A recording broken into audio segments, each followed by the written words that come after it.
IVY online एज्युकेशनमध्ये आपलं स्वागत आहे.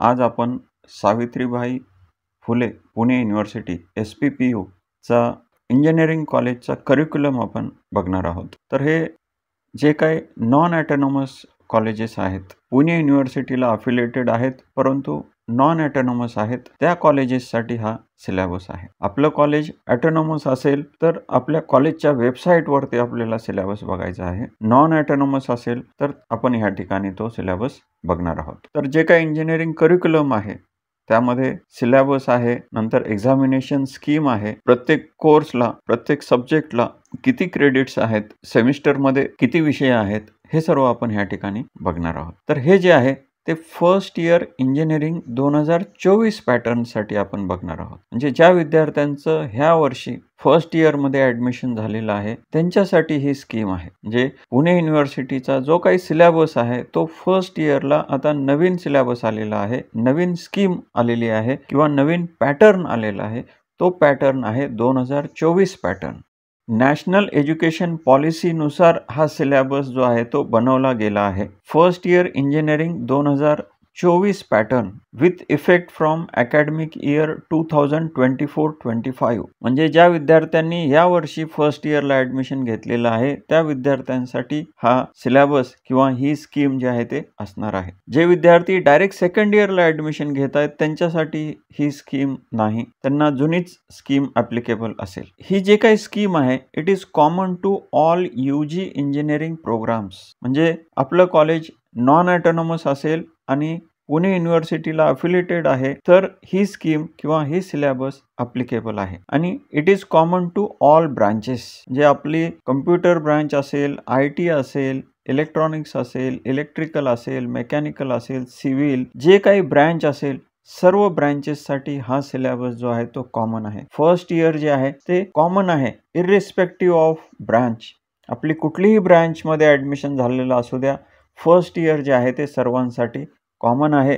सेकंड इयरपासून आपली जी ब्रँच आहे त्यानुसार आपला करिक्युलम असेल. ओल्ड सिलेबस जो आहे तो 2019 पॅटर्नचा आहे. जर आपण इंटरनेटवरती किंवा वेबसाईटवरती जर सर्च करत असाल त्या ठिकाणी 2019 पॅटर्न जर लिहिलेला असेल तर तो जुना सिलेबस आहे, तो सिलेबस आपल्यासाठी नाही. आपल्यासाठी जो आहे तो 2024 पॅटर्नचा सिलेबस आहे, तो ह्याच वर्षी इम्प्लिमेंट होत आहे. या ठिकाणी क्रेडिट सिस्टीम आहे, म्हणजे प्रत्येक सब्जेक्टला क्रेडिट दिलेले आहेत आणि आपल्याला ते क्रेडिट अर्न करायचे आहेत किंवा मिळवायचे आहेत. तर यासाठी फर्स्ट इयरमध्ये टोटल 44 क्रेडिट्स आहेत. फर्स्ट इयरमध्ये 2 सेमिस्टर असतात, फर्स्ट सेमिस्टर आणि सेकंड सेमिस्टर. तर फर्स्ट सेमिस्टरला 22 क्रेडिट्स आहेत आणि सेकंड सेमिस्टरला देखील 22 क्रेडिट्स आहेत.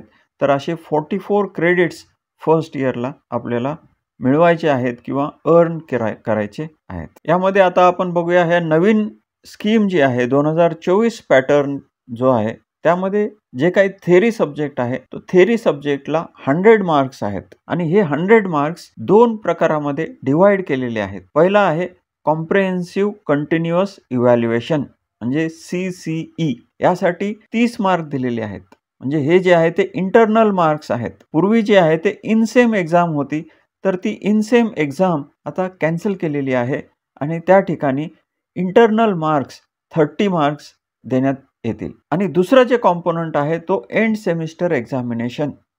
म्हणजे आपली सेमिस्टरच्या शेवटी जे काही एक्झाम होईल ती 70 मार्काची असणार आहे. जे काही थेरी सब्जेक्ट आहेत ते 100 मार्काचे आहेत, परंतु सेमिस्टरच्या एंडला जी काही एक्झामिनेशन होणार आहे ती 70 मार्काची असेल आणि ड्युरिंग द सेमिस्टर जे असेल ते इंटरनल मार्क्स आपल्याला मिळणार आहेत आणि ते 30 मार्क्स आहेत. तर हे इंटरनल मार्क्स किंवा कॉम्प्रेहेन्सिव्ह कंटिन्युअस इव्हॅल्युएशन कशा पद्धतीनं दिले जातील तर त्यासाठी वेगवेगळे पॅरामीटर्स ह्या ठिकाणी देण्यात आलेले आहेत.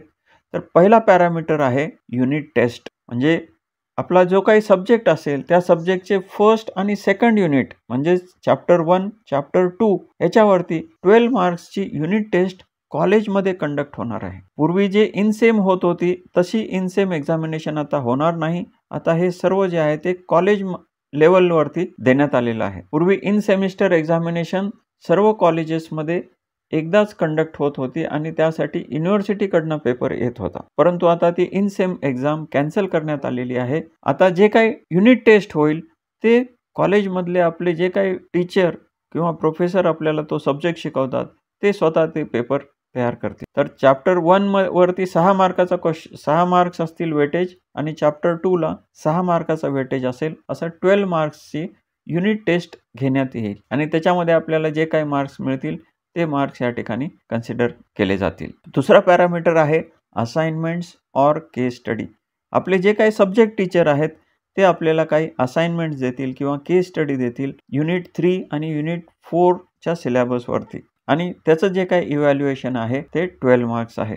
आपण वेळच्या वेळेला हे असाइनमेंट्स किंवा केस स्टडी जर आपण कंप्लीट केल्या तर आपल्याला ह्या ठिकाणी 12 आउट ऑफ 12 मार्क्स मिळू शकतात. पुढचा पॅरामीटर आहे सेमिनार प्रेझेंटेशन किंवा क्विज किंवा ओपन बुक टेस्ट अशी कंडक्ट केली जाईल. जे काही आपले सब्जेक्ट टीचर आहेत ते आपली युनिट 5 वरती अशा पद्धतीची टेस्ट घेतील आणि त्याला 6 मार्क आपल्याला मिळणार आहे. तर अशा पद्धतीनं टोटल 30 मार्क्स आपल्याला आपले जे काही सब्जेक्ट टीचर आहेत त्यांच्याकडूनच आपल्याला हे मार्क्स मिळणार आहेत. तर जे काही थेअरी सब्जेक्ट आहे त्याचे 30 मार्क्स हे अशा पद्धतीनं दिले जातील आणि शेवटी सेमिस्टरच्या शेवटी जे काही एक्झामिनेशन होईल ती 70 मार्काची होईल आणि त्यामध्ये 5 युनिट्सवरती ही एक्झाम होणार आहे. म्हणजे आता प्रत्येक सब्जेक्टमध्ये 5 युनिट्स आहेत म्हणजे 5 चॅप्टर्स आहेत आणि ह्या 5ही चॅप्टरवरती सेमिस्टरच्या शेवटी जे काही एक्झामिनेशन होणार आहे ती 70 मार्काची आहे. पूर्वीच्या स्कीममध्ये 6 युनिट होते.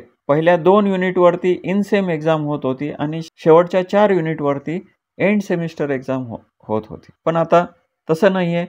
तर सेमिस्टरच्या शेवटी जे काही एक्झाम होणार आहे ती पूर्ण 5 युनिटवरती असेल आणि ती 70 मार्काची असेल आणि 30 मार्क जे आहेत ते इंटरनल मार्क्स आहेत. आपले जे काही सब्जेक्ट टीचर्स आहेत ते आपली टेस्ट घेतील किंवा असाइनमेंट आपल्याला देतील आणि आपण त्या वेळच्या वेळेला कंप्लीट केल्या तर आपल्याला त्या ठिकाणी 30 मार्क आपल्याला मिळतील. तर हे होतं थेअरी सब्जेक्टबद्दल. आता आपण बघूया फर्स्ट इयर 2024 पॅटर्नमध्ये जे काही सेमिस्टर 1 आहे त्यामध्ये काय सब्जेक्ट्स आहेत आणि त्याची स्कीम कशा पद्धतीची आहे आणि सेमिस्टर 2 मध्ये कुठले सब्जेक्ट आहेत आणि त्याची स्कीम कशी आहे ते आपण डिटेलमध्ये पाहणार आहोत. ही जे काही स्कीम आहे हे काही सिलेबस आहे तो 2024 पॅटर्न म्हणून ओळखला जाईल. ज्यांचं ह्या वर्षी फर्स्ट इयरला ॲडमिशन झालेलं आहे त्या विद्यार्थ्यांसाठी ही स्कीम आहे किंवा ही 2024चा पॅटर्न आहे किंवा सिलेबस आहे. तर यामध्ये आपण सेमिस्टर 1चं डिटेलमध्ये पाहणार आहोत की सेमिस्टर 1मध्ये कुठले सब्जेक्ट आहेत, त्याची एक्झामिनेशन स्कीम काय आहे, मार्क्स किती आहेत प्रत्येक सब्जेक्टमध्ये ते आता आपण पुढे पाहणार आहोत. तर फर्स्ट इयर इंजिनिअरिंग 2024 पॅटर्न सुरुवातीला आहे सेमिस्टर 1. कोर्स कोड आहे. प्रत्येक सब्जेक्टसाठी एक कोड दिलेला आहे. तो सब्जेक्टचा कोर्स टाईप आहे. कोर्स म्हणजे सब्जेक्टचा टाईप आणि कोर्स नेम म्हणजे सब्जेक्ट नेम. त्याचे वीकली आवर्स किती आहेत. थेअरी असेल तर थेअरीचे किती आवर्स आहेत, ट्युटोरियल आहे, प्रॅक्टिकल आहे, त्याचे वीकली किती तास आहेत ते ह्या ठिकाणी दिलेले आहे. त्यानंतर आहे examination marks CCE comprehensive continuous evaluation जे आपण आत्ताच बघितलेलं आहे. इंटरनल मार्क्स आहेत हे आणि एंड सेमिस्टर एक्झामिनेशन सेमिस्टरच्या शेवटी जे काही एक्झामिनेशन होणार आहे त्याचे किती मार्क्स आहेत. टर्मवर्क मार्क्स किती आहेत म्हणजे जे काही प्रॅक्टिकल असेल, असाइनमेंट्स असतील तर त्याचे टर्मवर्क मार्क्स आहेत तर ते किती आहेत आणि शेवटी जे आहे ते त्या सब्जेक्टला क्रेडिट किती आहेत हे आपण आता डिटेलमध्ये पाहणार आहोत. तर पहिला सब्जेक्ट आहे इंजिनिअरिंग मॅथमॅटिक्स 1. त्याला आपण M1 असं म्हणतो. कोर्स नेम म्हणजे सब्जेक्ट आहे. हा सब्जेक्ट कुठल्या टाईपचा आहे तर बेसिक सायन्स कोर्स ह्या कॅटेगरीमध्ये आहे. त्यामुळं आपण ह्या ठिकाणी कोर्स कोडमध्ये बघू शकता. सुरुवातीला आहे BSE. BSE म्हणजे बेसिक सायन्स कोर्स आणि ह्याचा नंबर आहे 101. ह्यासाठी वीकली आवर्स आपल्या टाइम टेबलमध्ये 3 तास थेअरी आवर्स दिलेले असतील आणि 1 तास ट्युटोरियल असेल. याला प्रॅक्टिकल नाही. कॉम्प्रिहेन्सिव्ह कंटिन्युअस इव्हॅल्युएशनचे 30 मार्क्स आहेत. एंड सेमिस्टर एक्झाम जी होणार आहे ते 70 मार्क्सची होणार आहे आणि टर्मवर्क जे आहे म्हणजे ह्या ट्युटोरियलमध्ये जे काही असाइनमेंट दिल्या जातील त्या असाइनमेंट आपण वेळच्या वेळेला कंप्लीट करायच्या आहेत तर आपल्याला ह्या ठिकाणी 25 मार्क्स टर्मवर्कचे मिळतील. क्रेडिट जे आहेत ते थेअरी सब्जेक्टचे 3 क्रेडिट आहेत, ट्युटोरियलचं 1 क्रेडिट असे ह्या सब्जेक्टचे टोटल 4 क्रेडिट्स आहेत. हा सब्जेक्ट जर आपण पास झालो तर आपल्याला 4 क्रेडिट्स मिळणार आहेत. पुढचा सब्जेक्ट आहे इंजिनिअरिंग फिजिक्स किंवा इंजिनिअरिंग केमिस्ट्री. समजा एखाद्या कॉलेजमध्ये 4 डिव्हिजन आहेत, तर 2 डिव्हिजनला इंजिनिअरिंग फिजिक्स देण्यात येईल आणि दुसऱ्या 2